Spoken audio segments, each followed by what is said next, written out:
College Football Hall of Fame, December the 5th, 2006, which was very remarkable in that he was still head football coach and still an active football coach. He is a wonderful person, folks. I'm telling you, just absolutely one of the finest people that you will ever want to meet. So personable.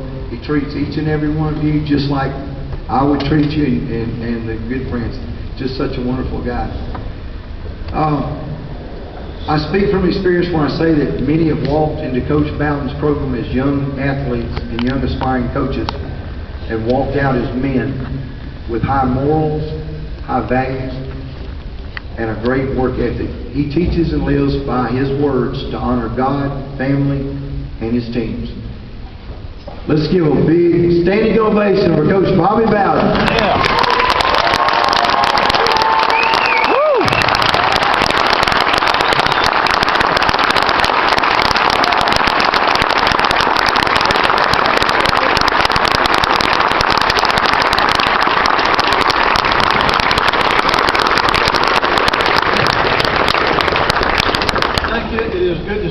Is the mic working okay?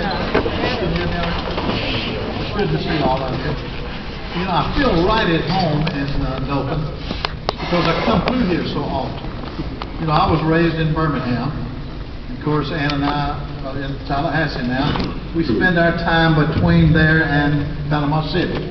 I've got a lot of property in Panama City that I can't sell. I could be living in it for nothing, but I can't get my wife to leave Tallahassee. You know how mamas are. They don't want to leave the furniture that we've had for 50 years. This and that. But anyway, but I come through here so often because I go to Birmingham so often. Tonight I'm going to Tuscaloosa as soon as I leave here. I'm speaking tomorrow at the Calvary Baptist Church there in Tuscaloosa. To the students, then I think the football team and coaches are coming the second session, which they have been doing for 44 years. I just happen to be the speaker. Then I'll leave there that's tomorrow afternoon, go up to Gastonia, North Carolina, where I'll speak 3 times. I'll speak at breakfast, and lunch, and supper, when I'm coming home. And of course, Wednesday I got to go to Shreveport, Louisiana, to speak to a group. So that's what I'm doing now. But what I'm saying is I come through here a lot, you know, feel very, very comfortable. Sometimes I'll come up 84, you know, sometimes I'll go I-10, cut up 231. Sometimes I'll go around that side of the city. Sometimes I'll go around that just to break the monotony, you know, seeing the same thing over and over. But anyway, again, it's just my pleasure to be here. I got 57 years in. You know, they say there are 2 kind of coaches. Dave and I just talked about that a while ago. There's coaches that's been fired and coaches that haven't been fired yet. But if you stay in the business, you're going to get it. You know, I was kidding. I said, you know, all my boys have been fired. They got Tommy, they got Terry, they got Jeffrey, they got me. You know, we all qualify, you know. But I don't worry about something like that. It's just part of life. And, so anyway, now all I'm doing is getting around speaking a lot. Football has really changed. You know, I graduated, when I finished high school, I went to the University of Alabama. Back in those days, you graduated in January, half the school. I graduated in January. So I immediately went to the University of Alabama to play football. While I was there, I got married to my wife, who was still in high school up in Birmingham. Well, she was 16. You know, that was open up, isn't it? You know, I just think Ann and I kid about that. If I did it today, then they'd put me under the jail. But we've been married 62 years. We made it. We made it.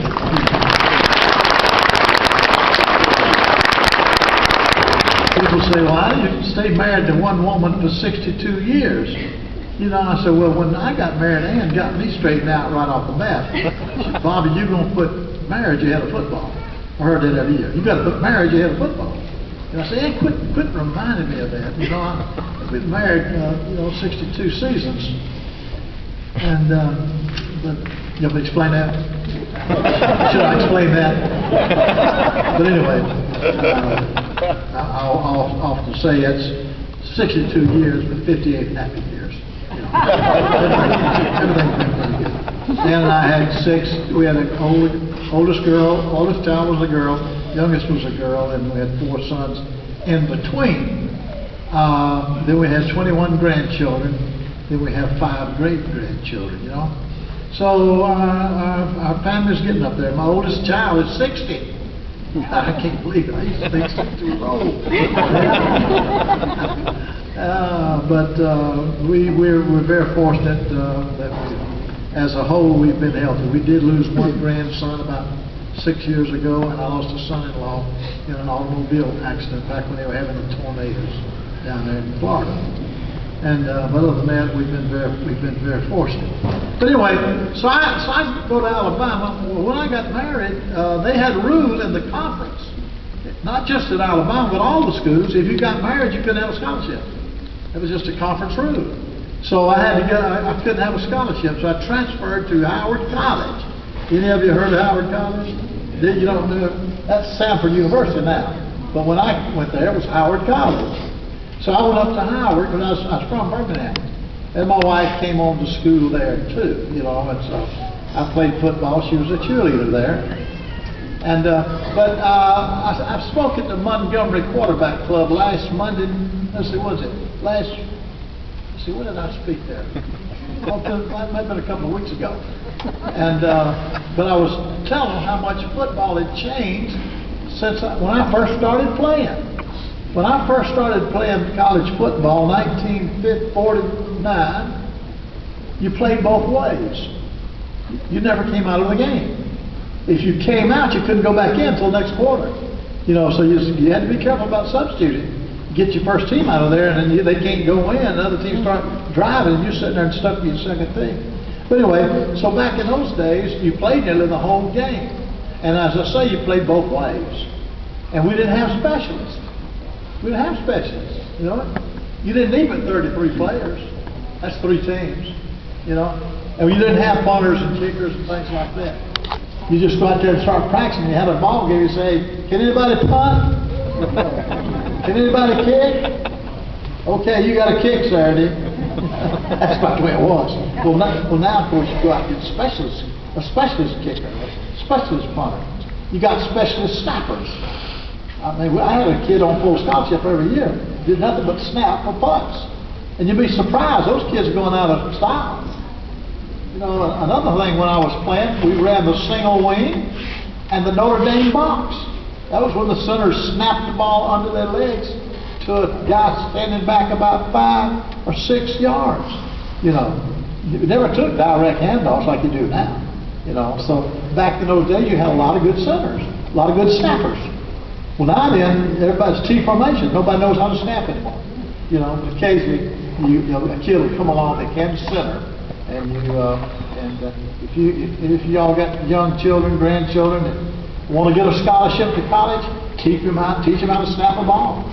Teach them. There's not a bunch of them, you know.